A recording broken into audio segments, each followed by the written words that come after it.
కూటమి ప్రభుత్వ నిరంకుశ పాలనకు నిదర్శనమే మెడికల్ కళాశాలల ప్రైవేటీకరణ అని మాజీ మంత్రి వైఎస్ఆర్ కాంగ్రెస్ పార్టీ జిల్లా అధ్యక్షులు కాకాని గోవర్ధన్ రెడ్డి అన్నారు. ప్రభుత్వ మెడికల్ కాలేజీల ప్రైవేటీకరణకు వ్యతిరేకంగా నెల్లూరు జిల్లా పొదలకూరు పట్టణంలో రచ్చబండ కార్యక్రమం నిర్వహించారు.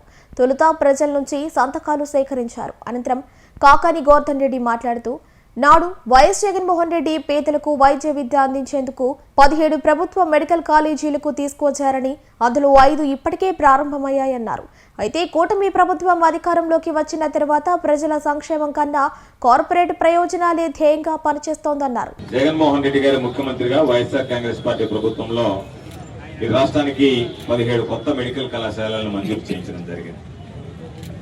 17 మెడికల్ కళాశాలలో దాదాపు 7 మెడికల్ కళాశాలలు పూర్తయ్యాయి. 5 మెడికల్ కళాశాలలో అడ్మిషన్లు ప్రారంభమయ్యాయి. 10 మెడికల్ కళాశాలలు వివిధ దశల్లో పురోగతిలో ఉన్నాయి. అటువంటి సందర్భంలో ప్రభుత్వం మారడం, కూటమి ప్రభుత్వం ఏర్పడడం, కూటమి ప్రభుత్వం ఏర్పడిన తర్వాత ఈరోజు వాటిలో 10 కాలేజీలు మేము ప్రైవేటీకరణ చేస్తాము అని చెప్పి ప్రైవేట్ వ్యక్తులకు అప్పచెప్పడానికి చంద్రబాబు నాయుడు గారు పూనుకోవడం జరిగింది. ఇది ప్రజల ఆస్తి, మనకు సంబంధించినటువంటి ఆస్తి, మన ఆస్తి. దీన్ని అమ్మేటువంటి హక్కు అధికారం ఎవరికి లేదు. కాబట్టి ప్రజలకు సంబంధించి వైద్యం అందించాల్సినటువంటి బాధ్యత ప్రభుత్వాల మీద ఉంది తప్ప ప్రజలకు అందించాల్సినటువంటి వైద్యాన్ని అమ్ముకునేటువంటి హక్కు ప్రభుత్వానికి లేదు అని చెప్పి చెప్పడానికే ఈరోజు ఈ కోటి సంతకాల సేకరణ కార్యక్రమానికి శ్రీకారం చుట్టడం జరిగింది అని చెప్పి మీ అందరికీ గుర్తు చేస్తున్నాం. కరోనా కష్టకాలంలో మనం అనేక రకాలైనటువంటి కార్యక్రమాలు చూసాం. కరోనా కష్టకాలంలో వందల వేల కోట్ల రూపాయల డబ్బులు ఉన్నటువంటి ధనికులు, కోటీశ్వరులు కూడా ఆసుపత్రిలో ఒక బెడ్ ఇప్పించండి అని చెప్పి ప్రాధాయపడ్డారు. ప్రాణాలు కోల్పోయారు. ఆసుపత్రిలో వైద్య సేవలు అందలేదు. ఆ రోజు కార్పొరేట్ ఆసుపత్రులు కొన్ని ఉంటే వాళ్ళ దగ్గరికి వెళ్తే అక్కడ ఉన్నటువంటి డాక్టర్లు మాకు మా ప్రాణం ముఖ్యం కాబట్టి మేము వైద్యం అందించలేమని పరిమిత సంఖ్యలో ఆ రోజు బెడ్లు ఏర్పాటు చేసి వైద్యం అందించారు తప్ప విస్తృతంగా సేవలు అందించలేకపోయారు. జగన్మోహన్ రెడ్డి గారు ఆ రోజు ముఖ్యమంత్రిగా కోవిడ్ లో బహుశా భారతదేశంలో ఏ రాష్ట్రం కూడా అందించినటువంటి విధంగా వైద్య సేవలు అందించడం జరిగింది. దానిలో భాగంగా మీరు ఒకసారి చూస్తే ఈరోజు ఏ రాష్ట్ర ఈ జిల్లాలో ఈ రాష్ట్రంలో ఏ జిల్లాలో అయితే మెడికల్ కాలేజీలు లేవో ఆ జిల్లాలో ప్రభుత్వ ఆధీనంలో ఉండేటువంటి మెడికల్ కళాశాలలు ఉంటే ప్రభుత్వ ఆధీనంలో ఉండేటువంటి వైద్యులు విస్తృతమైనటువంటి సేవలు అందించేటువంటి అవకాశం వెసులుబాటు ఉంటుంది. కాబట్టి ప్రతి జిల్లాకు ఒక మెడికల్ కళాశాల తీసుకురావాలని మన రాష్ట్రంలో ఏ జిల్లాలో అయితే మెడికల్ కాలేజీలు లేవో ప్రభుత్వ రంగ సంస్థల్లో ప్రభుత్వ ఆధీనంలో ఆ 17 మెడికల్ కళాశాలను మంజూరు చేయించి తీసుకురావడం జరిగింది. అటువంటి ఈరోజు దాదాపుగా 850 ఎకరాలు దానికోసం సమీకరిస్తే వేల కోట్ల రూపాయలు విలువ చేసేటువంటి ఆ స్థలాన్ని ఈరోజు కేవలం 100 రూపాయలు అంటే 85,000 రూపాయలకి 850 ఎకరాలకు సంబంధించినటువంటి మెడికల్ కాలేజీల స్థలాన్ని దారదత్తం చేయడానికి చంద్రబాబు నాయుడికి మనసు ఏ విధంగా వచ్చిందో తెలియనటువంటి పరిస్థితి.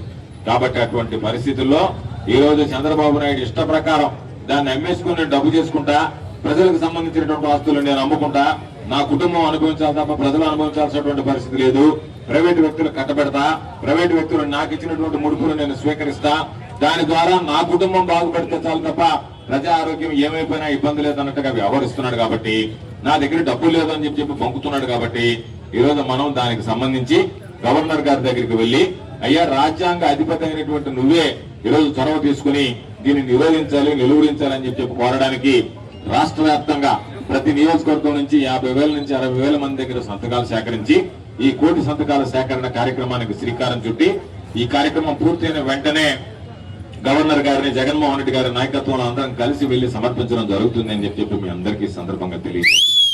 కాబట్టి ఈరోజు అందరూ కూడా గ్రామాల వారీగా ఇప్పటికే అందరికీ కూడా అందజేయడం జరిగింది.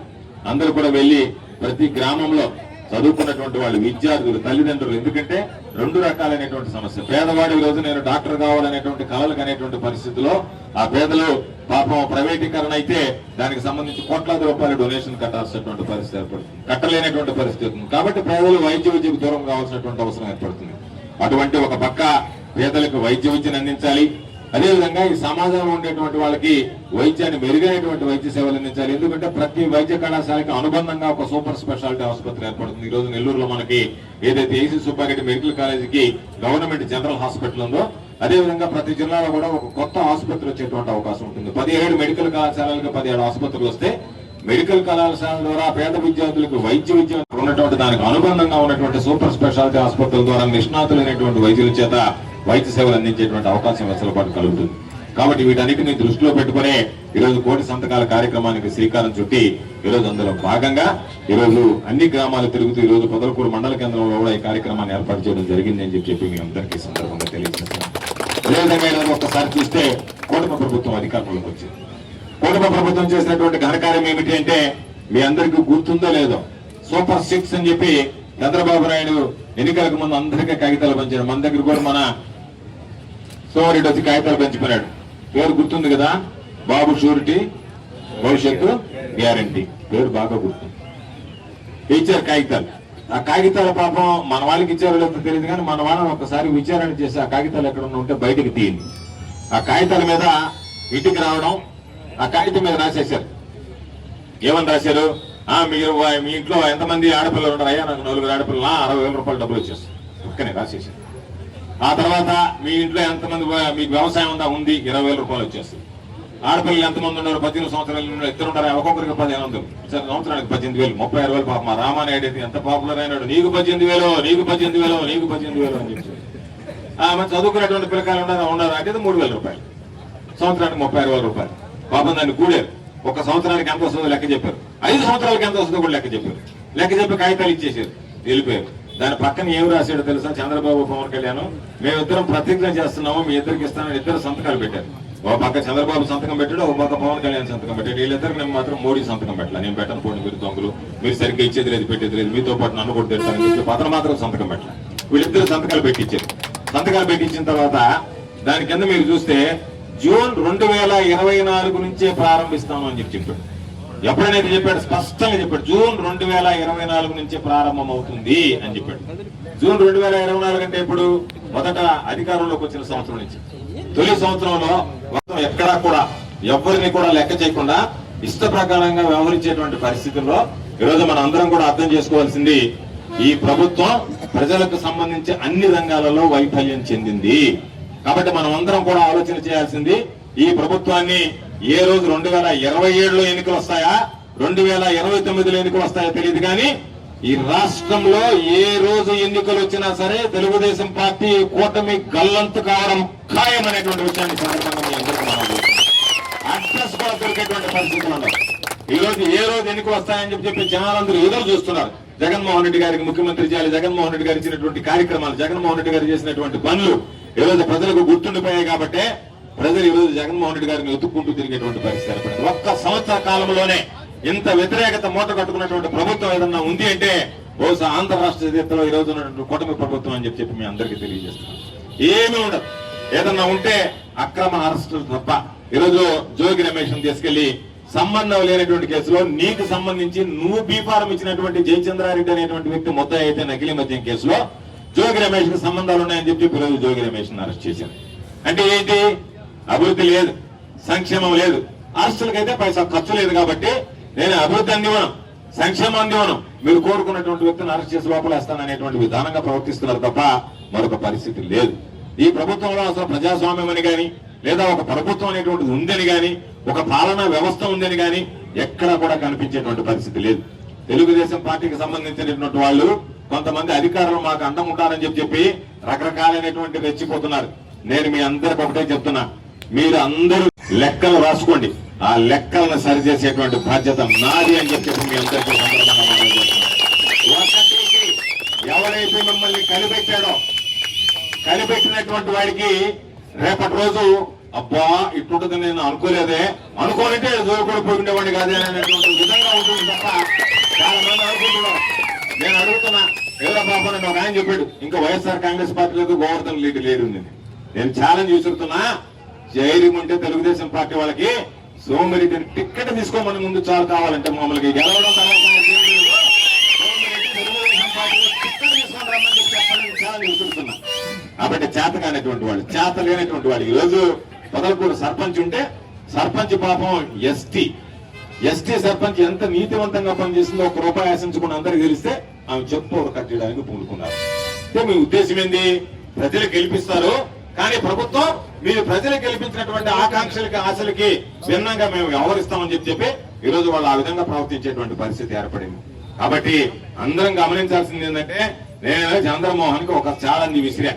ఏమని విసిరానంటే, నువ్వు వీళ్ళ చతుపౌరులు కట్ చేయొద్దు, వీళ్ళని తొలగించొద్దు. నీకు ధైర్యం ఉంటే ఈ పొదలకూరు పంచాయతీలో లేదా మన వెంకటాచలం పంచాయతీలో ఒక రీకాల్ కు పిలువు. నీకు అంటే ఈ పంచాయతీ సర్పంచ్ కావాలన్నా పడలేదా అని చెప్పి, సర్పంచ్ని కావాలని కోరుకుంటారో లేదో నీ ముఖాన ప్రజలు ఎటువంటి తీర్పులు ఇస్తారనేటువంటి దాన్ని చూడు తప్ప ఈ రోజు వాటిని పక్కన పెట్టి నాకు అధికారం ఉంది కదా కాబట్టి నేను ఉన్నప్పుడు అధికారులు ఒకటేరా. సర్పంచులు తెలుగుదేశం వాడు గెలిస్తే 6 మంది సర్పంచులు తెలుగుదేశం వాడు గెలిచారు, మిగతా వాళ్ళకి 2 బీజేపీ వాళ్ళు గెలిస్తే ఒక్క సర్పంచ్ కూడా వెళ్ళలేదే. కారణం ఏమిటి?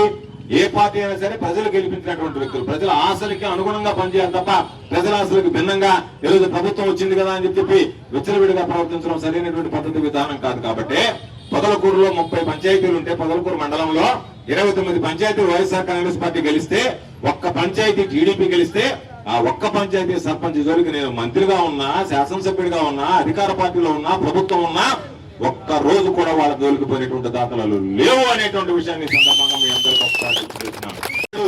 ధైర్యంగా ఏదైనా సమస్య ఎదుర్కొంటాడు. చేతకానటువంటి వాడు, పీరికి వాడు, పనికి మాలిన వాడు అధికారాన్ని అడ్డుపెట్టుకుని ఇబ్బంది పెట్టాలని చూస్తాడు. కాబట్టి మీరు ఎవరు ఇబ్బంది పడాల్సినటువంటి అవసరం లేదు. ఎందుకంటే ప్రధానమైన సమస్య మనం వ్యవసాయం ప్రారంభిస్తున్నాం.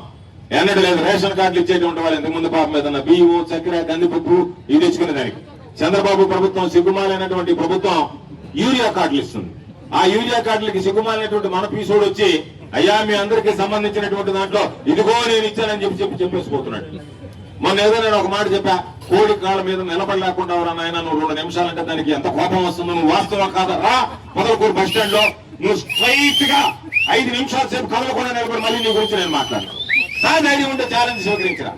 ఏమీ లేకుండా, ఏమీ చెందకుండా, ఏమీ చేతకానటువంటి వాడివి, ఏమీ తెలియనటువంటి వాడివి, ఏదో ఒకటి మాట్లాడాలనేటువంటి వాడివి, నీ ఇష్ట ప్రకారం మాట్లాడాలనేటువంటి ఆలోచన చేస్తే ఎక్కడా కూడా సహించేది ఉండదు అనేటువంటి విషయాన్ని సందర్భంగా తెలియజేస్తున్నా. మీకు చేతనైతే ఈ రోజు పాపం చాలా మంది అనుకుంటున్నారు ఏమని, యూరియాకి సంబంధించి మేము 3 బస్తాలు మాకని చెప్పి. నేను రైతులందరికీ చెప్తున్నా, మీ పక్షాన పోరాడి అవసరమైతే మరోసారి జైలుకి వెళ్ళడానికైనా సిద్ధపడతా తప్ప ఈ ప్రాంతానికి సంబంధించినటువంటి రైతులు యూరియా అందించేటువంటి విషయంలో ఎక్కడా కూడా రాజీ లేనటువంటి పోరాటం చేస్తాం. మీరు కావాలంటే జిల్లా కలెక్టర్ గారికి చెప్తున్నా, ఈ డిస్ట్రిక్ట్ అగ్రికల్చర్ అధికారికి చెప్తున్నాం, జాయింట్ కలెక్టర్ గారికి చెప్తున్నాం. ఏ రైతుకైనా సరే కొంతమంది అంటున్నారు మేమంతా మా తెలుగుదేశం వాళ్ళకి ఇస్తాం. తెలుగుదేశం ఇవ్వడానికి చంద్రబాబు నాయుడు, బాబు ఖర్జూరు నాయుడు ఆస్తి కాదు, ఇదేమి మామూలుగా యూరియా అనేటువంటిది ప్రజలకు సంబంధించినటువంటిది, కేంద్ర ప్రభుత్వం సబ్సిడీతో వచ్చేటువంటిది. కాబట్టి మీ ఇష్ట ప్రకారం మేము ఇచ్చుకుంటామంటే గమ్ముగా ఉండేది ఏమి ఉండదు. కాబట్టి ఖచ్చితంగా రైతుల తరఫున పోరాడతాం. ఏ రైతుకి యూరియా లేకపోయినా దృష్టికి తీసుకురండి, వెంటనే వచ్చి కూర్చున్న రైతులకు యూరియా అందించేటువంటి బాధ్యత నాది అని చెప్పి సందర్భంగా మీ అందరికీ మనవి చేస్తూ, ఈ మధ్య పాపం మీరందరూ చూశారు చంద్రమోహన్ రెడ్డి మాట్లాడితే కండలేరు దగ్గర పోయారు. చాలా మంది అనుకుంటున్నారు ఏమని కండలేరు కట్ట కింద బలహీన పడింది. కండలేరు కట్ట బలహీన పడలేదు, వరదలేమి రాలేదు. చంద్రమోహన్ రెడ్డి ధన ప్రవాహం అయితే వర్షాలలో FDR వర్క్స్ వస్తాయి, ఫ్లడ్ డ్యామేజ్ రిపేర్స్ అని. దానికి సంబంధించి రేపు మీరే చూస్తారు, నేనే మీ ముందు లెక్కలు పెడతా. కోట్లాది రూపాయల కోల కట్టడానికి 2 దగ్గరకు బయటకి ఎక్కడ తిరగలే.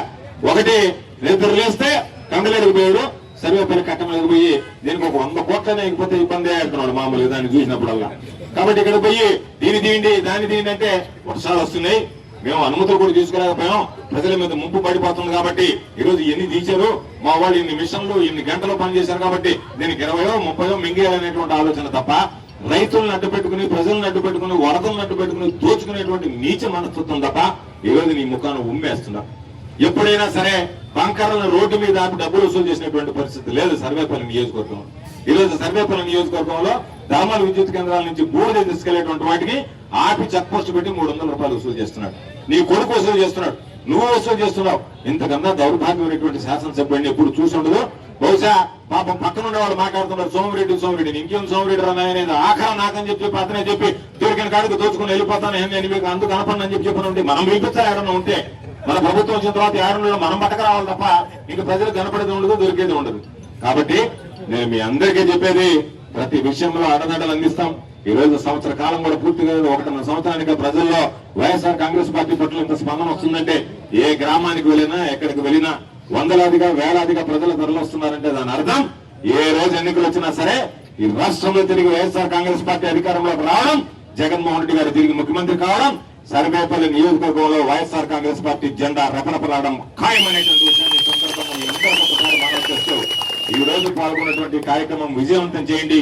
భవిష్యత్తులో కూడా దీనికి సంబంధించి గ్రామాల వారీగా కూడా ఈ కోటి సంతకాల సేకరణ కార్యక్రమాన్ని విజయవంతంగా పూర్తి చేయడానికి మీ సంపూర్ణమైనటువంటి సహాయ సహకారాలు అందించండి అని చెప్పి మనందరినీ కోరుకుంటూ మీ నోటి మాటే శాసనం, మీరున్న చోటంతా సంబరం, వినూత్న ఆలోచనల శిఖరం, సరికొత్త ఆవిష్కరణల పర్వతం, ఆత్మీయ అనుబంధాల కెరటం, కల్మషం ఎరుగని మనస్తత్వం, రాజకీయానికే మీరు కొత్త అర్థం, పెద్దలు గురువుల పట్ల మమకారం, తల్లిదండ్రులంటే ప్రాణ సమానం, కుటుంబం మొత్తానికి బలం, నమ్ముకున్నోళ్ల బలగం, మీరు లేని ఈ ప్రపంచం ఎన్ని ఉన్నా అన్ని ఉన్నా గుండె పొరల్లో ఆవరించిన శూన్యం, మరొక్కమారు మా కోసం జన్మించవా మహాశయ. స్వర్గీయ మాజీ మంత్రి శ్రీ మేకపాటి గౌతమ్ రెడ్డి గారి జయంతి సందర్భంగా మా ఘన నివాళులు. ఇట్లు మేకపాటి కుటుంబ సభ్యులు, అభిమానులు. జయంతి కార్యక్రమంలో 2/11/2025 ఆదివారం ఉదయం 9 గంటలకు నెల్లూరు డైకాస్ రోడ్ సెంటర్లోని మేకపాటి స్వగృహమునందు జరుగును.